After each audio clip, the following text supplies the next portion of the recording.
Hello, everyone. Welcome to week 5, you guys. This is going to be another exciting week. We are doing some cooking with some grains, rice and beans, and I'm sure most of you guys have cooked rice and beans in the past. So this is going to be an easy week for you guys, I believe. But before we get to that, I want to, talk with Chef Eric. We have a few things to talk about because this week, all right, week 4. Remember, this is the week where everything ends, the conditional moment, right? Not everything, but we want you guys, if you got a message from me this morning that you're missing something, please do whatever you have to get it in by tomorrow night, okay? Some of you guys are missing week 4 or week 3. Get it in. I was very specific to tell you guys what you got to do. And I'm really serious about that because, like Chef Eric was saying, this is a way to protect you guys, okay, from getting into debt, right? If this is not for you, by the end of week 4, if you don't have a passing grade with a 60% or higher, you're going to be canceled, right? But you know what? You can still make it. If you want to move on and you really want this really bad, you can do it, right? But make sure you really get those in here because on Friday, like I was saying, you guys early at 3 p.m. they do the report. Okay, if you don't have a 60 or higher, you will be dropped from the class, and I don't want that. I want to see you guys move on. You guys have come a long way through orientation, all this 4 weeks, a lot of work, right? And you know what? Sometimes you need a little bit, help. And I've been talking to some of you guys this morning. I mean, and we've got things worked out for some of you. So try your best. I want to see everyone move on to you week 5. It is very, very important. Chef Suzanne, are you able to join us? She has some issues with the internet, where she has a lot of storms, so she's having a lot of trouble. I am here right now, so hopefully I don't excellent. So what can you tell us about the week 4? Oh, week 4 was just amazing. Can everybody see my screen? Yes. Awesome. So I need to show you all some of the amazing work that I saw this week because, here, some beautiful mise en place with some Olaf in there and some beautiful pasta with Alfredo. Christopher went above and beyond. He looks like he had a lot of fun this week, and I don't know who he fed, but I hope they had fun.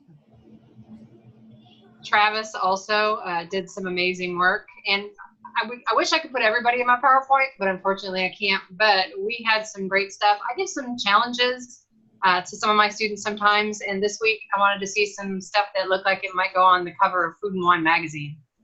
So really had some folks really showing off here their presentation skills and photo taking abilities, because I'm not sure I could take some of these photos. These are pretty awesome. Mm-hmm.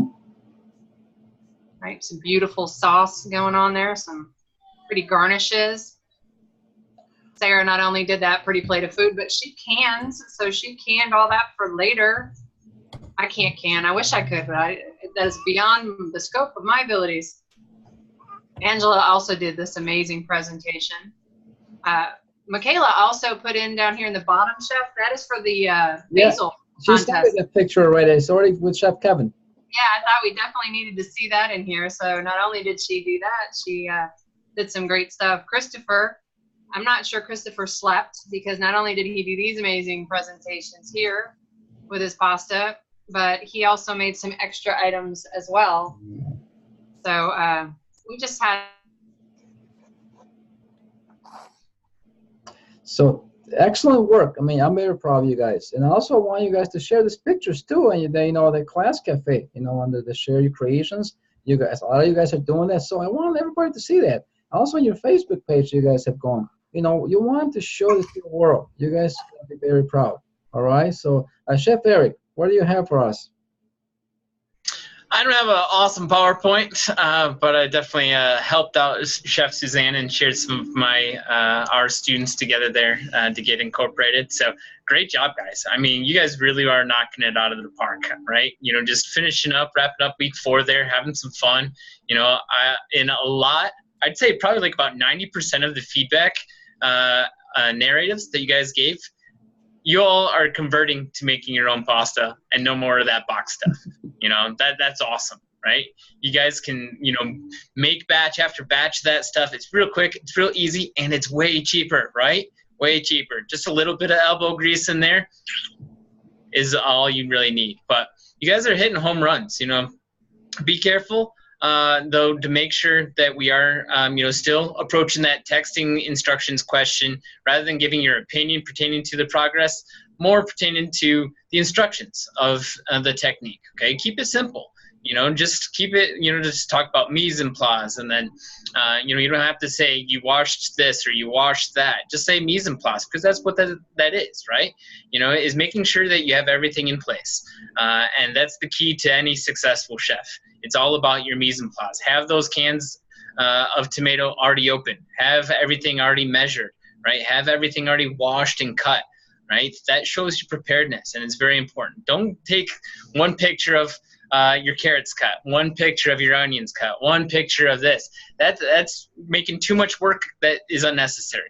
Go ahead and do all that, get it all set up on your countertop, and then take a quick snapshot, right? So that way you don't have to stop that production, right? Anything that stops your production is slowing you down from being efficient, right? And as chefs, we want to try and be as efficient as possible, and that means opening up those cans like I talked about, okay? So make sure you got all those things already done, and then take that picture. So that way you don't have to worry about being like, oh, I got 2 ounces, and showing me you got 2 ounces. I don't need to know that, right? If you guys want to triple it, quadruple it, make a batch for 10, go right ahead, right? That's awesome. I love it. But just show the requirements and just try and stick to those. So that way you're not making too much work unnecessarily done, okay? But still, you guys are hitting home runs, and I love this. Man, I can't wait to get to week 12 already, Chef. Oh, I was going to see that. The whole 9 yards. Can you imagine when we get to week 12, what are you going to be seeing? The plates? Oh, yeah.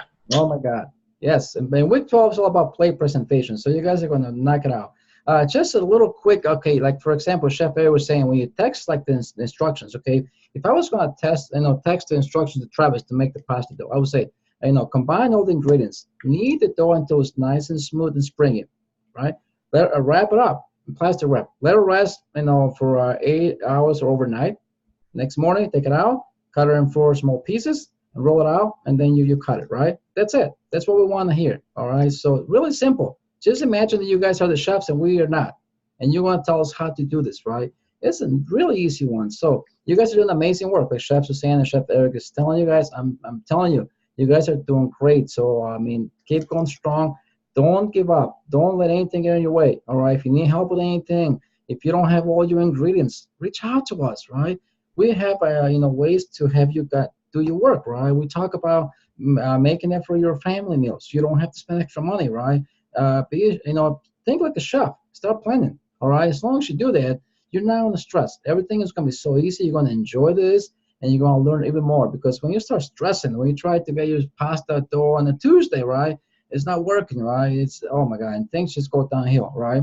If you, give yourself enough time, everything is going to be okay. I promise you, all right? So I'm going to show you guys, share my screen to kind of show you what we're going to be doing this week. So some of you guys were asking about, the farm event, Colorado, right? Farm to Table. If you click on this link, it has all the information, the dates, and everything you need to know, right? It is very important if you plan to go there, like Chef Eric is going to be there, and a lot of chefs that you can get, meet them. We have done quite a few of this. I was telling you guys, the first one was done here in Illinois, and then they did another one at Texas, one in California. Now they're doing one in Colorado. They're going to be doing one, I think it's Vermont for the pastry and program. So they're going to be doing this, more often. So if you can make it, it's a great experience to really see what's going on. Chef Tyson, he's our chef butcher, right? He loves that. He can talk, meats all day long. He's going to be breaking down an entire hog. He's going to show you how to do that. It's going to be a great event. So if you guys, can be there, have a little extra cash, hey, I recommend doing that. You're going to be in good hands. You're going to learn a lot, okay? Now we're going to go to our week 5 here. It's really important this week. You're going to see that we have another knowledge check, right? Besides your regular knowledge check, we have a sanitation knowledge check, right? This is very important. And there's only 10 questions. One of the things I'm seeing, I still saw a lot of you guys for week 4 that did not take your knowledge check. Please do not skip this, because remember I told you guys when we get to week 12, there's going to be a final written exam. And guess what? Where those questions come from? The knowledge checks. So if you don't do those, you don't get the points, but when you get to week 12, you're gonna be like, "Whoa, I never saw this." Well, it only takes 5 minutes. So I would really like you guys to take this, get them both done by Saturday night. If you can do them tonight or tomorrow, even better, right? The sooner you start working on your assignments, on your reading, your knowledge checks, the better. It is very, very important. So this week, we're going to be working with starches, grains, right? We're going to do a rice pilaf, and also we're going to be cooking a dish made with legumes, dried beans, right? And we gave you guys two options here, two recipes. Again, you don't have to follow these recipes. I'm sure most of you guys have cooked beans and rice in the past, so this is going to be something simple, right? But again, if you want to use your own recipe that you have, or maybe a baked beans, maybe you want to make a hummus. Again, as long as you use dry beans to make the dish, you can make anything you want, right? So keep that in mind. Also, I have put this really cool video. This is from Chef Papan. He talks about why is it more important to understand techniques and follow recipes, right? And just play this really cool video. He talks about this recipe he came up with for this pears. Well, every time you got pears, they were not the same, the same kind or the same ripeness, right? Sometimes they were hard and there was no liquid to make the sauce. Well, then as a chef, if you see that for example, your beans are dry, add some water, right? Some of these things is common sense when you guys are doing your cooking assignments. Like this last week, some of you guys had a little bit of an issue with the pasta dough. Remember I told you guys if your pasta dough is a little bit dry, add a few drops of water, right? It's not going to kill it. So a lot of times when you're a chef, you're going to be just, when you see things and what they feel, you're going to know them down, right? It's not so much a recipes. I mean, the recipe is just a guideline. And that's why we're telling you guys, you don't even have to follow those recipes. If you cook, a different dish for rice or beans, use that. As long as you apply the technique, everything is going to be cool with that, right? So we feel good about this? Yes, yes. So talking about, rice and beans. I mean, if you saw this little thing on the right-hand side of the class page, I kind of had a little note here. There are over 90,000 types of different types of rice and about 40,000 different types of beans, right? I don't know if you know this, but there's like a seed bank. There's a few, right, worldwide, where they keep all types of seeds from like plants, vegetables, and trees. Okay, in case something were to happen, they can come back and replenish air, right? So they have all kinds of stuff, put away in case something were to happen. That everything gets destroyed, right? And that's something you guys can do research, but there is something, and they have again like 90,000 different types of rice and about 40,000 different types of beans in there. And I'm sure you go to the store, you'll see a few, right? Well, but again, there's different countries and they have different types of beans and rice, so it's cool. If you get a chance to go to one of those like a specialty stores, you might see like a black rice, red rice. Give it a shot. Buy some of this stuff. This stuff is pretty cool. Start using different ingredients that you guys never have in the past, right? To start kind of expand your knowledge. As a chef, the more you know about ingredients, the better off you're gonna be, right? So beans, as you guys already know, it's a complete source of protein. For example, like soybeans, right? They use those soybeans in different types of food products. They even make it to look like a beef patty, right? Because they have a high protein content. So also you can make vegetarian dishes or vegan dishes, right? And you get your protein content from there. I mean, I know that some people do not like beans, and you know what? That's okay. But you can make some really cool dishes, with beans, some lentils, right? And these are called legumes, right?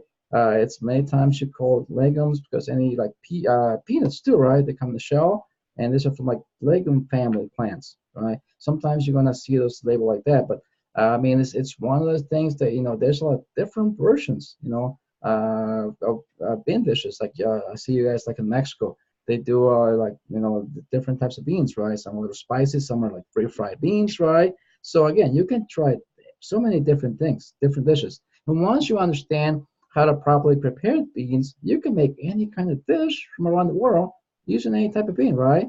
So that's the important thing here is to understand techniques, right? And then you can try, different things. You can make maybe an Italian style bean soup. You can make a Cuban black bean soup, right? Some Mexican refried beans. You can do some other type of bean, right? Like a baked beans, for example. Like I said before, make some hummus if you want to try something different with the garbanzo beans, right? So there's so many different things you can use those beans for to make any kind of dish, right? It's one of those things that it is very versatile. You can make some like even ice cream, right?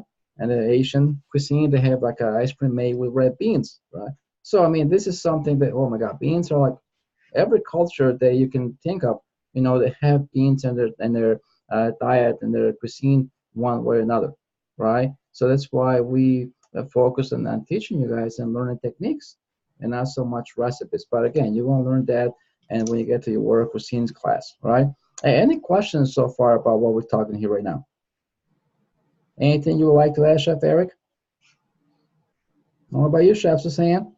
She got booted again, Chef. Oh my God, yeah, she's having some problems with the internet, so bear with her. Hope she gets back to us. So, again, any questions, you guys? Pretty cool. Very confident about doing your dish with beans this week. And again, I'm gonna explain to you guys how to go in and go about with the beans and how to prepare those. As you see, those recipes are very easy, very straightforward, and I'm sure a lot of you guys have worked with beans before, right? So now we're going to talk about rice, right? And you guys probably heard this from the written starch alternation. What that is a process of breaking down the molecular bonds of starches and starch molecules and the presence of water and heat. So when you start cooking rice or beans, I'm going to show you a picture. Okay, here real quick. Let's see. Let me show this here. Right. So this is we're making risotto, right? So when you start cooking your rice, right? You add the liquid. You're gonna see some of the starches begin to gelatinize. They look like the liquid starts to get thick, right, and a little creamy. Well, that's when the starches begin to swell up because you're absorbing liquid. And this is how also you make when you make refried beans, for example. You cook the beans, then you like whatever, put the lard in the pan, put some onions in there. And then you put the beans in there with the liquid and you smash them. Well, the starches are going to start to soak up all the the liquid, and they're going to start to get nice and thick. So this is something you're going to be making when we get to our week 9 risotto. It's another cooking technique for grains, okay?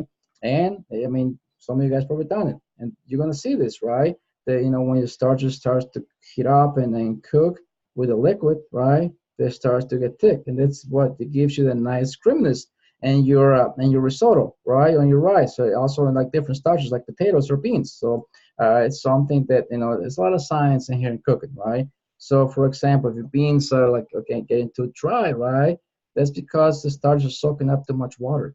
So what you do then, you add some more liquid, right? So I mean, it's just a lot of things. Just when you're a chef, you're gonna be seeing your stuff cook, right? And it's a lot of things, a lot of this are common sense, like I was saying. I mean, you might be following the recipe, but again, maybe the recipe is not right, It has like a little flaw. So you want to make sure that you make those adjustments, right?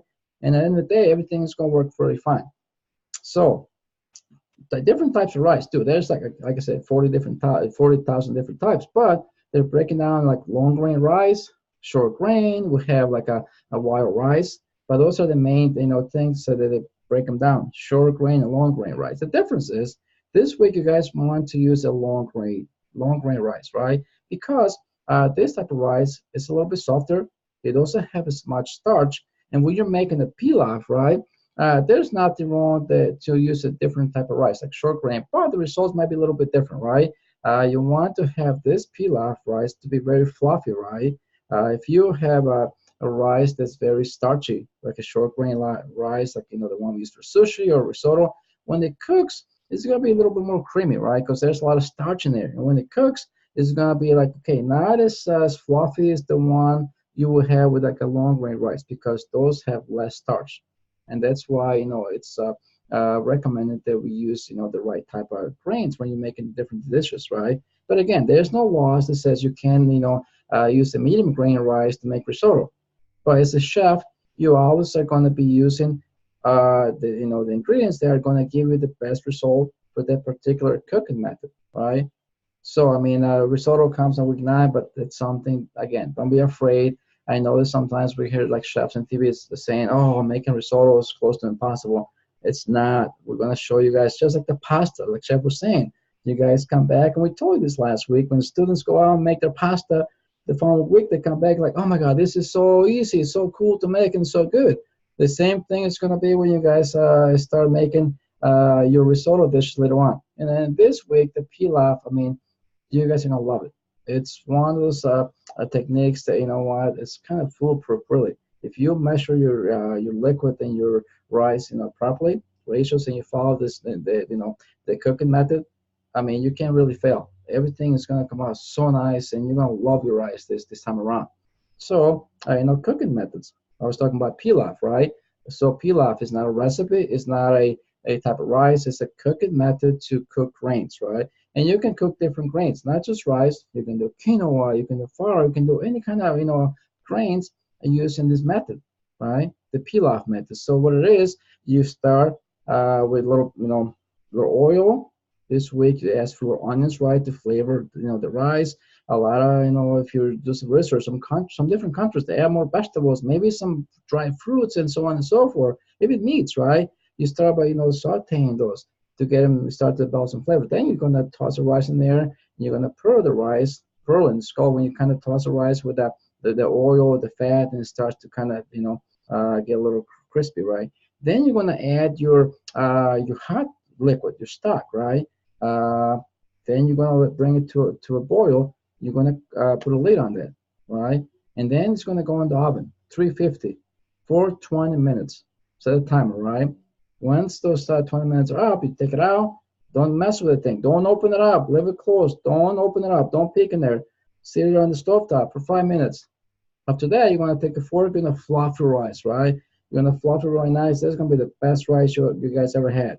I know that some students were talking on Monday night during the study hall that they make it on the stovetop, and some students, some people do. You know, for example, my wife, I told you guys, she when I put the rice in the oven, she thinks, oh, you're wasting too much time. I make the rice just perfect on the stovetop, but she's got it down, and she makes a perfect Mexican rice.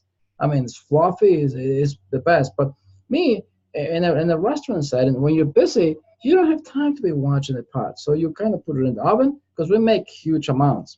It's a big difference to, I mean, cook 1 cup of rice at home than to cook, you know, 5 pounds in a big roasting pan. So again, the room on the stovetop is not really doable. So that's why we have ovens.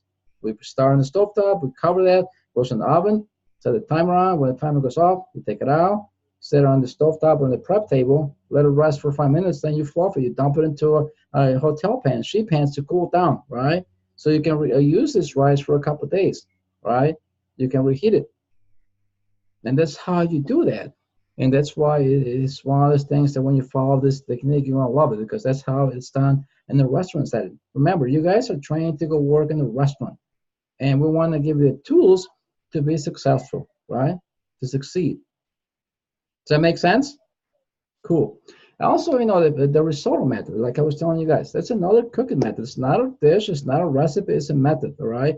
Sometimes people think, oh, making risotto is like it's a dish, it's a, you know, recipe. There's different recipes. You can add whatever ingredients you want. The key is to, when you're making risotto, that one gets cooked at the stovetop, right? Like I told you guys, you're going to start with your rice, with your onions, your butter. If you want a little white wine or whatever, but you need to have some kind of flavored liquid, like a stock, right? You can do with water if you don't have stock, but it's always best to use something that has more flavor. So once you have the starch, the rice in the pot, you toss it with the oil, the onions. You want to add the liquid stages, right? You're not going to dump all the liquid all at once, because you want to cook the rice like I was telling you guys. You're going to stir the rice. When you make a risotto, you stir the rice constantly, right? You want to agitate the starches, right? You're kind of scrubbing the grains. And that's what's going to make the rice very creamy then, right? So you want to take one ladle. You're going to keep your liquid hot in the back of the stove. Do one ladle, keep stirring. When you see the liquid kind of being absorbed by the grains, you add one more. You keep doing it, right? You don't want to walk away from the stovetop. This is why it's important. You can't just put a liquid and walk away. I mean, when that risotto burns and sticks to the pan, it's like glue in there, right? Because it starches. So you want to keep an eye, right? And you're going to be doing it until you almost use all the liquid. And again, don't follow recipes. It also depends on the type of, like this, you're making the rice and the risotto. If you have like a wide pan, like a wide bottom pan, it's going to evaporate quicker compared to one that's not as wide. So you're going to be using less liquid. So Don't think recipes here. Think technique, right? So once you kind of bring the rice until it's nice and al dente, it's not crunchy, it's not too mushy, it's done, right? So and then you finish it off with some Parmesan cheese and butter, and that's gonna be your risotto. So we're gonna talk more in detail next week 9, and then comes the pasta method, right? You guys used it last week. You got your water boiling, and you dump all the pasta in there, right? At once, and you cooked it. And the same thing when you're going to cook the beans this week. It's like a pasta method. You dump the beans. They're actually going to start doing the cold water start, but the same concept. You boil them in a lot of water, right? And sometimes you're going to part cook things, especially like I was talking about risotto, right? A lot of students like, how we do risotto in the restaurant? If it takes half an hour to make make the dish, right? 25 minutes. I mean, you don't want to wait too long. Well, then's when you part cook it. All right, you get it to a point where it's almost done, but you need like maybe one more liter of liquid to get the risotto to where it should be going out to the table, right? Nice and al dente. Then you take it out, you spread it out on a sheet tray to cool off really fast so it doesn't keep cooking. And then you cool it off, and then when an order comes in, if you have, for example, a lobster risotto, you're gonna cook the lobster pieces, right, or lobster tails, whatever. You're gonna finish the risotto in the pan the same way. Take one portion, and you start adding some chicken stock or vegetable stock, whatever, to finish the risotto just for a few minutes, right? Then you add whatever else you're going to put in there, maybe shrimp or maybe some grilled asparagus, and that's it. So a lot of times you're going to part cook these items, right? So that way, when service time comes, you're not taking 25 minutes to make this risotto dish. What if you got like 3 or 4? I mean, you're going to be there all night. And, you know, it's everything about speed, right? And that's really how it's done in a restaurant setting. So keep that in mind, right? Chef Eric, anything you would like to add? I'm sure you probably done this many times, and in your menus, right? I don't know if you did, but when you had like work in restaurants, you know those dishes, correct? You're muted, Chef. Silly little mute button. Yeah, trying to make risotto or even just, you know, fresh rice. You know, you par cook those types of things, right? You know, it's like you got to make sure it's slightly par cooked. When making risotto for 100 people, though, that's a tricky task all on its own, guys. You know, it's going to take plenty of practice, so don't expect you to be able to do that this first go round. All right, so you know, we'll get later on into the risotto, but the pilaf method's pretty quick and easy. I love it. I love using the oven. That's the best way to do it. Right? Usually I'll fill up like a full hotel pan and make my rice that way, and then do exactly what Chef Caesar said. But I like to put the sheet pan on top, and then I do the nice quick flip, right? And then I just let it drop right down onto the countertop. Everybody turns and looks in the kitchen like, oh my gosh, Chef just threw a fit. He's throwing pans. And I'm like, no, dude, no, guys, no, we're cool. We're cool. Don't sweat it. You know, I know it was a loud bang. You know, everybody freaks out because it sounds like a big explosion, right? But you know, it's fun. You know, get used to it. Thank you, Chef. You know, you're right. And something that we want to teach you guys and explain to you guys how to cook for a lot of people, not just one cup, because it's going to be a little bit different. The technique is going to be the same, right? But you need to start thinking, how am I going to be doing this in a restaurant for like, you know, 50 or 100 people, right? So those are the important things to remember. Benjamin, you have your hand up. You got a question, Benjamin? Yeah, I have a question. Like, okay, you said with the rice, like when we're cooking it, like, can I use like salted pork? If you want to add some meat to the rice, that's okay. Okay. You would definitely want to, like, you know, kind of start cooking the pork first, and then you put the onions, and then you add the rice and the liquid, and you cook it. Yeah. I mean, remember, it's just a technique, right? And like I was saying before, if you do some reading about different cultures, what they add to pilaf, I mean, they add like lamb, they add like probably dried fruits or even nuts. I mean, it's really the technique that we're focusing right now. But you can add different ingredients if you want. Okay. Right? Another thing, great, excellent. Another thing we want to talk about is, you know, storage, right? This you guys already doing this last week. You're gonna also doing the reading through sanitation. It's very important that anytime you have, you know, ready to eat foods, you want to store those properly. You want to cool them down, like your soup. You're making your soup this week. It has to be cooled down to 40 degrees, 41 before it goes in the cooler. You also need to like label that, right? You know, you need to handle this very, very, you know, in a safety way. so you don't get your food spoiled, you don't get anybody sick. So it is very important you know do this every week. If you have any beans or rice left over, to properly cool that, right? A way to do it, like Chef was saying, put it in a maybe a little bigger dish. You have like a little tray, so it spreads out. You can cool it off quicker. When it comes to like liquids like the soup, make it a little ice bath, right? Whatever's left over, cool it down before you put it away so you can use it, right? Make sure you put like a little label or something, even like a little piece of Scotch tape. Write down the date that you made it. And most of this food should be good enough for like 5 to 7 days, right? So you want to make sure that you always start doing that from now on and start practicing this proper sanitation procedures at home, because you're going to be doing this when you get to the restaurant. You have to do that no matter what, right? So it is very important you start getting into the habit. That's why, like for example, making a sanitation solution every week. It's an important thing to start getting into the habit. Dressing to your uniform, your hat, your apron, wearing shoes. You guys are professionals now, right? So you want to start getting into the mindset, right? This is what I have to do when I'm working in the business, because you're going to be fitting this to your family, to the guests in the restaurants, and safety. Oh my God, it's a big one. So I want you guys to start, practicing and think about when you're doing your assignment. Okay, clean up your area, keep it clean as you go. Right, as Chef says, clean as you go, because that way at the end you don't have to, spend too much time in clean. Because if you're like clean as you go, hey, by the time you finish cooking, everything's almost done, right, and clean. So you gotta keep thinking every week, right? So again, when it comes to like types of beans, right, there's, for example, lentils, and I talk about this, legumes like lentils, and there's all different kinds of different lentils too. I don't know if you ever tried like red lentils. There's some green, there's some regular ones, and there's some even black lentils I've seen out there. There's some really crazy things out there. So if you guys see some really weird stuff out there, start, kind of trying those things. Try, to cook a different kind of bean, a different color rice you never cooked in the past, right? So you guys start to like, okay, developing your flavor profiles and just know more about ingredients in general.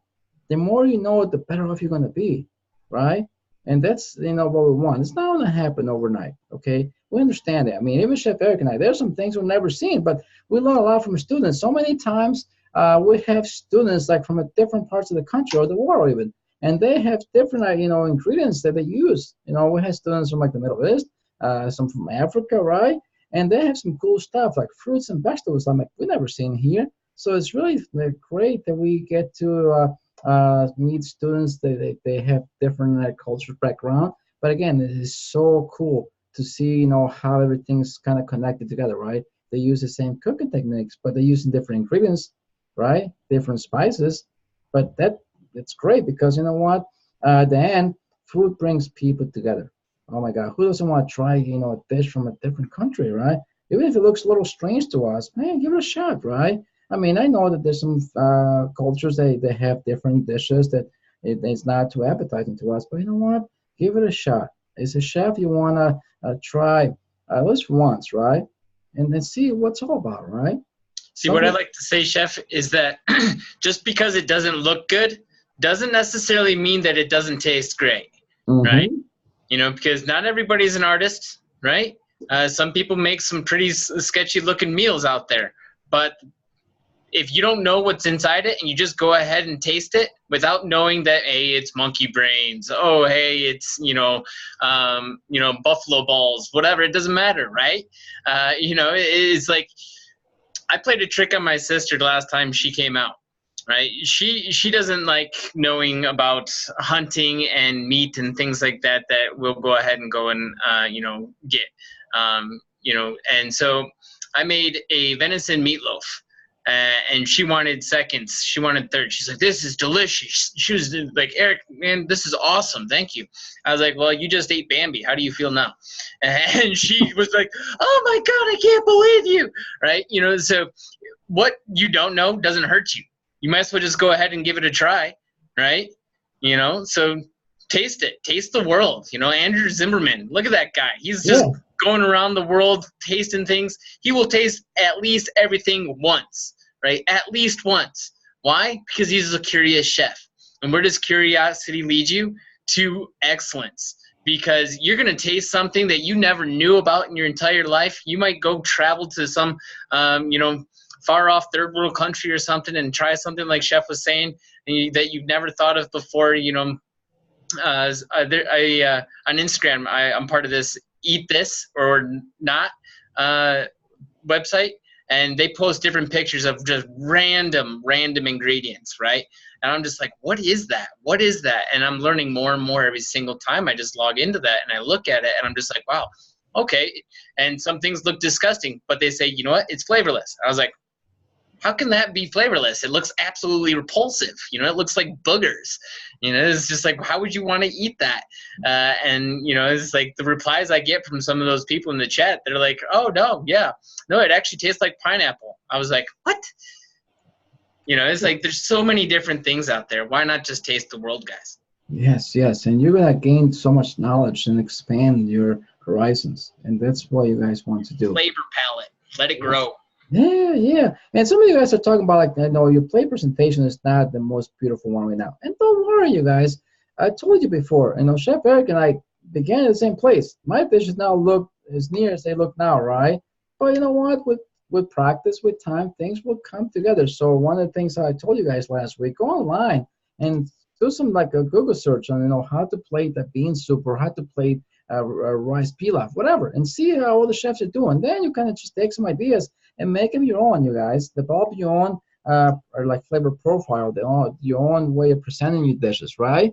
So this is something you can do. This is how you're gonna, get to where you want to be in the future. It's not gonna happen overnight. It's only been 4 weeks. You guys are doing amazing, right? So don't think that you're not doing great. You guys are doing a great job because you're trying your best, and it will get easier, and you guys are gonna do a better job each and every week. So keep that in mind, right?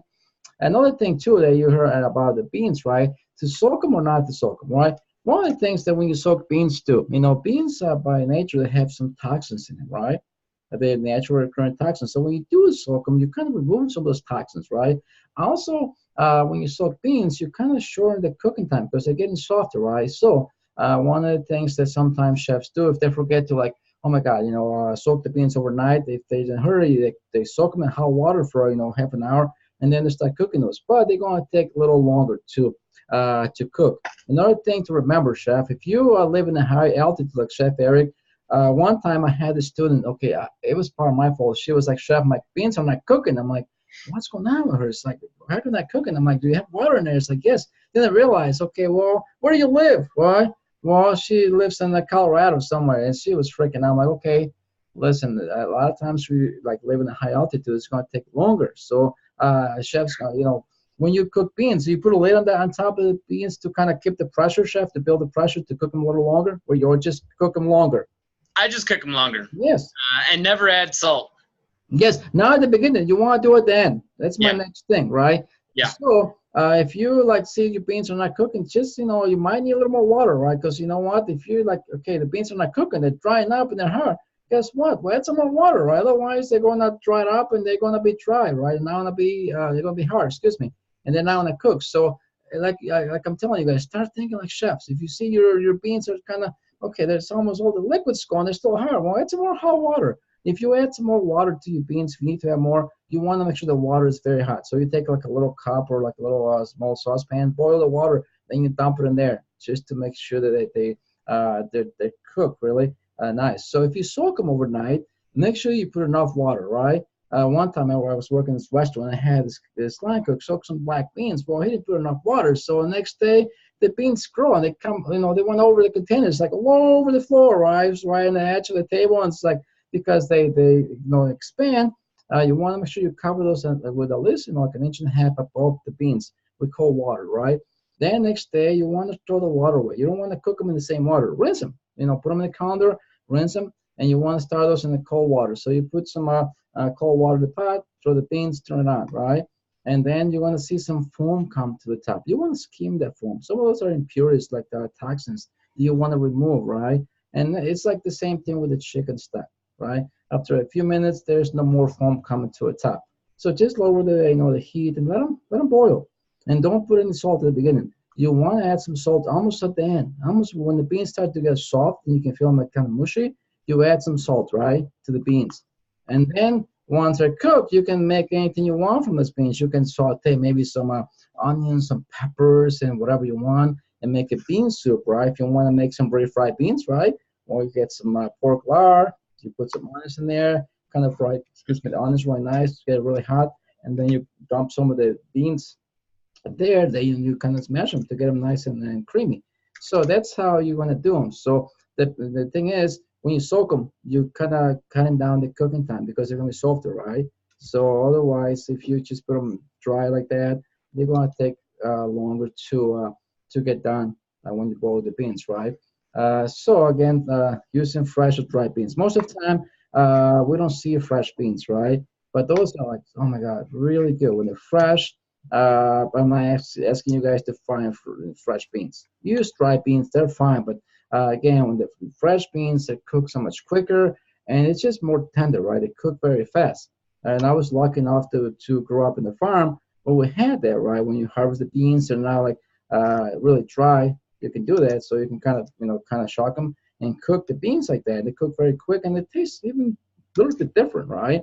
But again, it's just one of those things that, if you're lucky enough to find some fresh beans that you can kind of, clean up and then chuck, use them, But again, for this, dry beans are fine. You can use any type of dry bean.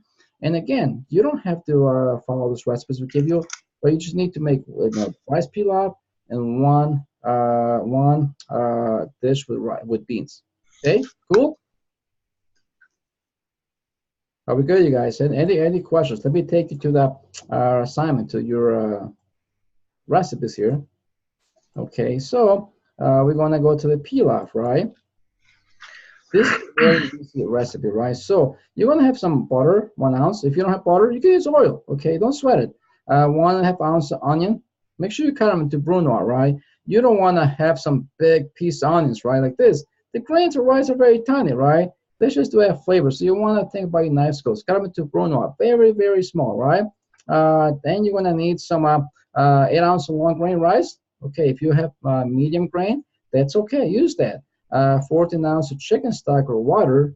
Make sure your water or the chicken stock is hot, it's boiling, and salt and pepper to taste. Just salt. Okay, you don't even have to have pepper. So the process to do this, you want to heat up the butter in a heavy saucepan or oil. Okay, you're going to add the onions. You're going to saute until it begins to get nice and soft. You don't want to brown the onions, right? You don't want to have this brown color in the rice. Just sweat them, right? Get them nice and soft. Then you're going to add the rice, right? Without washing it, you're going to stir the rice over the, and then with the butter completely coated. Then you're going to pour the boiling liquid. Okay, bring the the rice and the liquid to a boil. Then you're going to put a lid in your dish. Make sure you have your oven already on at 350. You want to preheat the oven. So remember, start thinking like a chef. 350. You're gonna keep the rice in there, cover for 18 to 20 minutes. Don't peek. Let it do its thing. Set a little timer in your cell phone. When the time goes off, you're gonna bring the rice out of the oven. You're gonna keep it covered, right? Don't peek. I'm telling you, don't open it up. Don't do anything. Put it on your stovetop. Let it rest for 5 minutes. Then you remove the cover or the foil, whatever you put on your container, and you fluff it with a fork. And it's gonna look very, very nice. It should look something like this. Okay. So if you go to your week 5 folder, I have some photos of different rice types, like the long grains, short grain, like the purple rice I was talking to you guys, black rice.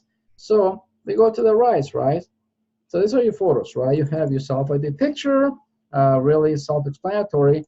You definitely need to dress every week, right? You have your sanitizing solution, all your mise en place, everything should be portioned, right? You want to have your rice portion, your liquid, and your butter or oil, your onions, all right, and salt. Then you're gonna show us a little, cut the onions. See, tiny, brunoise, very small, right?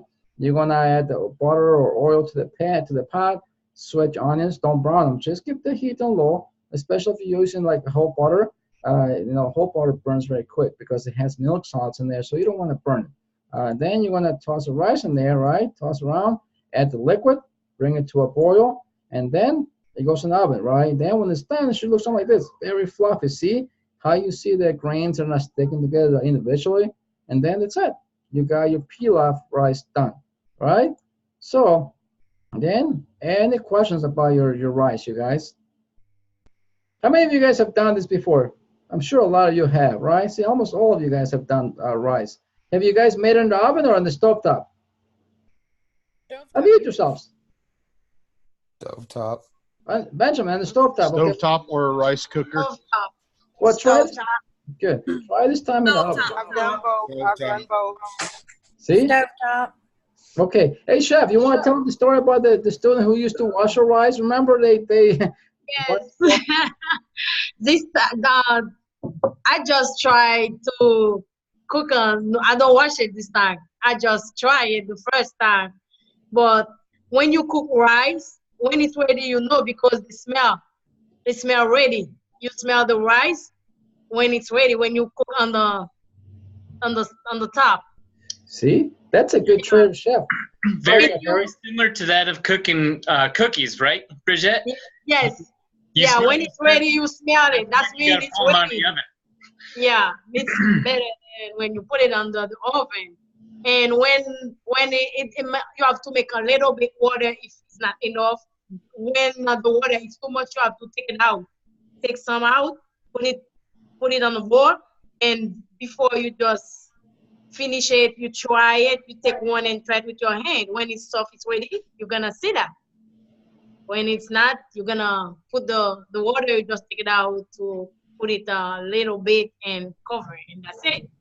See? I love rice a lot. That's That's how you my- do rice. Well, I want you to try it in the oven this time. Then you're going to come back next week and tell us what you think about that. All right, I'm gonna try. Yes, yes. And again, this is how she was probably taught from mom, right? Little tricks like she knows when the rice time, when the aroma that she's getting. And you know what? That's that's what a chef does, right? When you like, for example, like Chef was saying, baking cookies. When the bread's done, you smell it, right? It's done. So a lot of times you're gonna know it by not even by looking at the product, just by the way the aroma that's you're getting from that whatever you're cooking. You're gonna know that's ready to take out of the oven or to be taken out of the fire, right? So that's wonderful. Yeah, that's why it's very important, guys. That flavor journal, right? To where it says taste, texture, consistency, and aromatics, right? I expect all sorts of profiling for these aromas this week, right? Because you're going to be able to smell it, okay? So you're going to be smelling it, and personally, I think it's rather nutty. What do you think, Chef? Oh yeah, definitely. Rice is a nutty aroma, especially if you use like jasmine rice, right? Oh my God, Yes. that's really nutty rice. You can smell like almost like peanuts roasting, right? Peanuts, yeah. So The yeah, different when you make a rice with cranberry beans. Sometimes I use the yellow rice, the yellow boiled rice. I don't make it with white rice. When you put it with the yellow rice, it's better, different.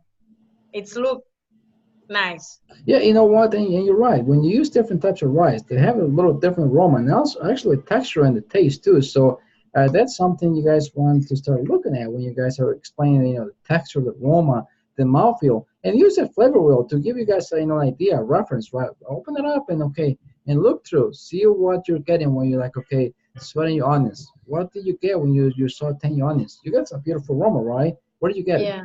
Right? So all those things are important for a chef to know. If you like the onions, if the butter burns, it's gonna smell like it's burning, right? And also when you look into the butter, it's gonna be brown. So it's like, oh, even if you don't look at the butter, if you walk away when you get the aroma of like burnt butter, that it's brown, it's gone, right? It's not gone, but it's already past in a state where you want to put the onions in there. So remember that.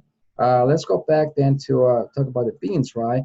And with these beans, you guys, again, these are just recipes that we have here for you in case you want to use this. You can use one or the other. You don't have to make both beans, so you only need to make the rice pilaf and one of these beans, right? Could be the white beans or the pinto beans, right? So let's take a look at these recipes. Or you can use your own, right? This is white beans, Bretonette style. White beans, dry. You don't want to use cooked beans. It has to be dry. So one carrot, small, one small carrot, one stalk of celery, one small onion, right? Or even half. If it's too big, just half. A little sachet, right? You want to get some aroma, some flavors in there, right? Some butter, some onions, some garlic, some canned tomatoes, and some chopped, coarse garlic here, right? And then you want to, follow directions. You want to soak the beans overnight to kind of cut down on the cooking process. Then you're going to drain them. put those in a pot, cover those with cold water, and then start cooking those, right? And then the beans for this pinto beans, right? The same process, really. This has a little less ingredients, okay, just pinto beans, water, onions, garlic, jalapenos, and some lard or some other fat, right? If you got like pork bacon, like pork, like bacon fat, excuse me, you can use that, right? If you want to use a different recipe that you have at home, use that, right? So just to show you what this photo should look like for the beans, right? You go to this, the beans again. If you do them in a different day, you make sure you dress, right? If you don't cook them the same day, you gotta change into uniform. Then you show your sanitized solution, right? Your mise en place, the beans, you can see they were soaked. You can see how they're rolled up, right? The ingredients ready to go. She's cooking the beans, right? And then she has, a plate of beans, with some little slice of jalapeno. And that's all you gotta do, right? Easy. What do you guys think about this? It's gonna be a piece of Easy. every day. Benjamin, what was that? Said I'm liking it every day. I love it. I love to hear that. Any questions you guys have about your week 5 here? No? Oh, you guys are gonna have these submissions in by Sunday, right? Oh, yes. Yeah, I done mine. This is just like. Yeah, I done it. This is going to be the easiest time you guys get. I mean, no, they're going to get easier. You guys are going to do great because this is an easy one. Just I already did my rice today. What was that, Travis? I said, I was talking to Sheriff. I already did my rice today. I just got to do the beans. See, you're ahead of the game. That's great. I see one hand went up. Eric Stevenson? Yes, sir. I must say, I will have my assignment in early. It is the worst to wait till the last day or so to get your assignment in. But if you get it done within that week, it gives you a lot more overhead time to go over your work and to be able to make sure you got everything done. I love that. That's great. See, the sooner you get it done, the better. If you get it done on Sunday, you can have a couple of days off, right? You can send it in on Monday morning, and then you have Tuesday or Monday too. So the sooner you get it done, the better. I'm telling you. You guys got to listen to me. I know why I'm telling you this, right? Hey, Bridget. Yes, I just use a technique. When I was in my country, when they put the dry beans, they just take a little bit baking soda, little bit baking soda. They put it on the cold water and you cook it. It's gonna cook a little bit faster. Okay, Gene, no trick. You're right. Yeah. Nice, I nice. always do that. I just try it. All right. So you guys ready to play a little game like we did last week? Remember, I'm gonna ask you guys, a question about your last week assignment. Then you're gonna turn around and pick one of your classmates and the screen, right, and ask them, a question. I want you guys to start thinking like chefs too, right? So I'm gonna start with Christopher this week. Christopher, how are you today? So tell me, what was one of the biggest challenges if you had any, with making the pasta dough?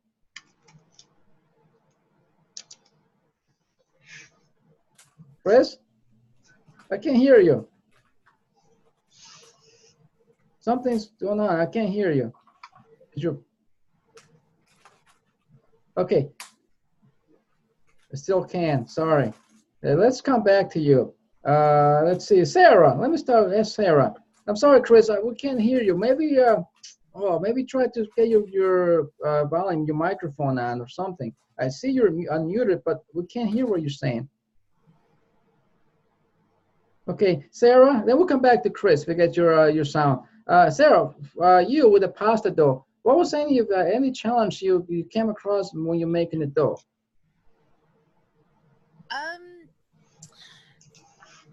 I find pasta dough fairly simplistic, but actually I would guess teaching my children to make it, because sometimes I try to teach my children these assignments because it helps me with the narrative about how to text instructions for how to make it. And it's just trusting the process, trusting that when it looks crumbly and messy, that it will come together. You just have to love it for a minute. Yes, remember I told you guys last week that your dough is going to look a little bit dry at the beginning. But again, if it's too dry, add a few drops of water, and it's not going to kill it. Okay, it's going to come together. So you just need to kind of put some elderberries in there, right, until it becomes nice and smooth and springy. You got to do that. Otherwise, you put your pasta away when it's all like dry and stuff, and it's not smooth, it will not work very well. So it's just, following the process, right? So who are you going to pass it on to? Who are you going to ask a question? Which of your classmates? Anybody? I will hit up Ryan Witz. I think he's a creative kind of guy, and I would love to know what his favorite cut and sauce combo is for pasta. Good question. Actually, I like the lasagna cut, and I have a little deal that I started working on a few years ago with Parmesan and chicken. And what I've been doing is marinating my chicken in a white wine-based marinade and doing a chicken parm lasagna. Nice. That's good. That sounds like a good combination. I love it. Got a lot of compliments on it so far. Good. So who are you going to pass it on? Ask somebody else a question. Let's see. How about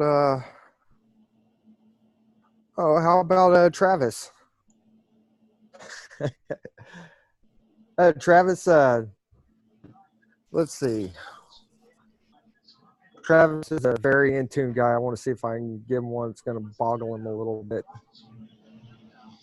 On your own tomato sauces, what are your favorite herb combinations for an Italian-based tomato sauce? Well, I use my aunt's recipe from Italy, which consists of a tomato base, basil, rosemary, some thyme, and a sprig of mint. That's a sprig of mint. Yep, just a little bit. Oh my God, that's good. Yeah, I'm gonna have to try that. That sounds really good. I'm not talking whole. I mean, you take the mint leaf and just a little, like, just a sliver, like a splinter of it. Not too much, because you overpower it. It's out the window. Okay, well, I was trying to boggle you. You boggled me on that one. So. Well, Ryan, honestly, I'm 39 years old. I started cooking when I was 9. Nice. So, yeah, some things are new to me and some things like, come on, people. But I'm learning a lot in this class, so I'm enjoying everybody so far. Let's see. Who do I want to pass this to? Eric Stevens. Would you, your your tomato paste, would you use that in a shrimp or a gumbo with shrimp or boudin? Could you say that again? I kind of didn't understand you. If you would make a gumbo with your tomato paste or your tomato sauce, would you use a shrimp or a boudin? I would use boudin because boudin has more flavor. Yes. Boudin is amazing. I love boudin. Great flavor. It kicks out a lot of flavor. I mean, much more than what a shrimp would do. A shrimp really has no flavor unless you add something to it to give it some flavor. Yeah, boudin is amazing. Spices and everything, and it's not something that's normal. It's not a regular sausage. It has some of the peppers, onions, and also I think some of them even have rice in them. So I mean, yeah, boudin has a different flavor. And let me see, who can I pass to?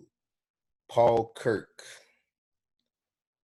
My question to you: when making your Alfredo sauce, what kind of complications did you run into? I didn't really. My last restaurant I worked at, I make a lot of sauces from scratch. Mm-hmm. So I've made a lot of these sauces from scratch, like a marinara. Alfredo is just, I didn't, the only problem I ever had making it was it separating on me.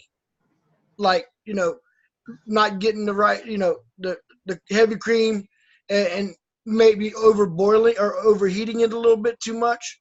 Make the heavy cream curdle a little bit or something like that. I love making Alfredo. I make Cajun chicken Alfredo all the time. Okay. That's my son. He gets that on his birthday every year, but I make that a lot, and I usually make it from scratch. I love making it. Like I said, I've had a few times where it's messed up on me and split, like separated on me or something.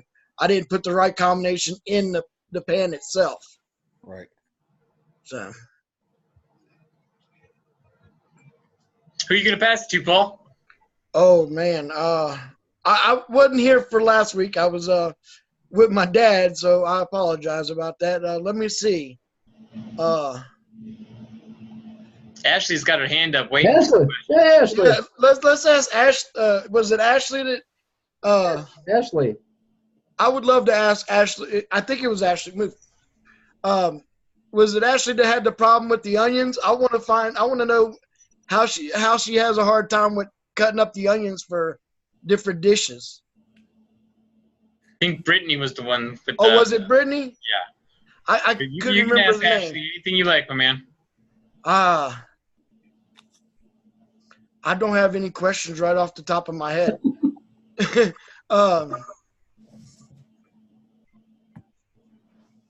That's okay, Paul. I don't have any questions. My brain's fried. I've been up in my working with my dad all day. No, don't worry. Brain's That's cool. fried. That's cool. Do you want to pass it to Brittany and ask her?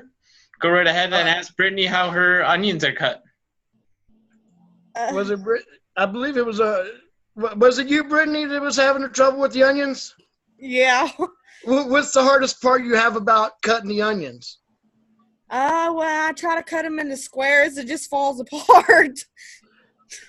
Okay, do you want to know a little trick for that? When you cut the onion, do not cut all the root part off, right? Yes. When you cut, I cut both ends off. No, you want to leave the side that has like the roots, you know? Don't cut it all the way. Just leave some, just shave the roots off, right? Otherwise, if you cut them off, they fall apart. That's why they're doing that. So when you slice them, and then you cut them across, they're going to stay together. That's what I was telling her, Chef. I was going to post pictures on the Facebook page. Yeah. Because I learned how to cut this technique all the time. Stem the root, you cut it in half, and then you slice it in the middle, and then you cut your little strips. And you can cut little dice, you can cut big dice, you can cut so many different ways like that. I'll post a picture on there and show y'all, and I'll post different pictures to show you how easy it is. Nice. You know what? This is why it's so important to share your work, your ideas, right? Because okay, now she knows, right? And like I told you guys, we all learn, by making mistakes. So don't feel bad when you have something because you never done this before, right? And that's wrong. If you've never done something, okay, you don't know that, right? That's why it's important to always ask questions and don't be shy. Nobody's gonna, be, laughing or whatever. We're here because we don't know everything. Right? Even us, we don't know everything, to be honest with you. So again, anytime you have some question like this, as simple as it sounds, let us know, okay? Chef Eric is here to help you. Chef Suzanne, myself, Sydney. So we're here to help you guys. So don't ever be shy to hold back and kind of, oh my God, I don't want to ask my question. No, don't ever do that here. I want you guys to open up and feel confident, right? One more question. Benjamin, what's your question? Benjamin, are you there? Yeah, I have a question. How do I, what is the thing for the Facebook? Is it just Escoffier? That's Angela Webb's thing. That's not through us. Yeah. You know what? Go to the, the class cafe, and you can find the link over there. So go there, and they can, your classmates have it. Okay. Cool. All right, you guys. I want to see all of you. I want to see how you feel for your week 5. Everything good? You guys feel confident? All right. And let's get your assignments done early. Also, again, if you, for any reason, did not have your week 4 in yet, get it done. Okay, because you need to move on to week 5. Right? You got to make it happen. Chefs do not give up. Right? And I understand that some weeks are a little bit tougher, but keep pushing. Don't throw the towel down. We never do that when it's busy, when things go rough in the kitchen. We keep working away. Before you know, you're going to be done. So I want you guys to always keep positive. Reach out to us if you need help with anything. If you need help with a recipe, you don't have all the ingredients, just go ahead, use whatever you got at home, right? Start thinking like a chef and, and act like a chef and follow through like a chef, and things will be cool. Don't worry. Paul, one more question here for you. Go ahead, Paul. In case nobody's reading the chat, Chris just shared the Facebook link. It's for our class. Yes, okay. He shared it in chat if you want to click on it. Yeah, if you click it, it's going to save to your computer, so you can have it. All right. Thank you, Eric. You have a question? You just lower your hand. Yes, I did. I didn't really have a question. I was just trying to state the fact of what you were just saying, like getting the work done and everything else. And if you don't have everything, the ingredients, do you use what you have available, like your resources? Like I didn't have rosemary. I just used like some other ingredients that I had in my cabinet, and it came out pretty great. for my tomato sauce. Like, really great. You see, that's all you gotta do. That's all you gotta do. If you don't have rosemary, you can even leave it out, right? It might not taste the same, but you know what? You still learn how to make the tomato sauce, right? So start thinking, start being, thinking like a chef, and just plan your week. And not wait until Tuesday to start getting your work done because you're gonna stress. So please get your knowledge checks done by Saturday, both of them, and then you start working on your cooking assignment. Okay, Brittany. Yes, I have a question because when I made my tomato sauce, it tasted like thyme, like a lot. You taste it a lot. Do you think it's because I put too much in it, or is it just a really powerful? It has a lot of flavor. Maybe put a little bit too much in there too, because was that dry? A lot, because I was trying to triple it because I was feeding 4 people. Yeah. So yeah, when you're using herbs, be careful. Was that fresh or dry? It's probably dry, right? Yeah, I bought it at Walmart. So just be careful. Maybe next time use a little bit less, right? You gotta be careful using herbs. Cool. All right, Great. Anything you would like to add, Chef Eric, before we go? I just, I'm very proud of all of you. It's like you guys come a long way. So let's keep on moving forward together. Okay. I know you guys got this, and so let's knock out those week 5 assignments. Get this rice and beans challenge, I like to call it, accomplished. Right.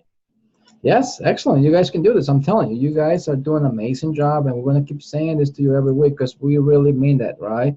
We see your work. I mean, Chef Suzanne has done a great job in showing your work. I also want you guys to share your work with the class, right? Put it on your class cafe and just show them out there and share in your Facebook, right? Even if you cook a different dish that doesn't have to do with your assignments, put them there, right? It's amazing to see how you guys grow each and every week. I mean, I can't wait until we get to week 12. You guys are gonna just, oh my God, blow our mind. I know you will. So thank you so much for doing amazing. Keep going. If you need anything, reach out. But let's make it, okay? Thank you, guys. Thank you, Chef. Thank you, All Chef. right, Chef. You have a good one. Take care.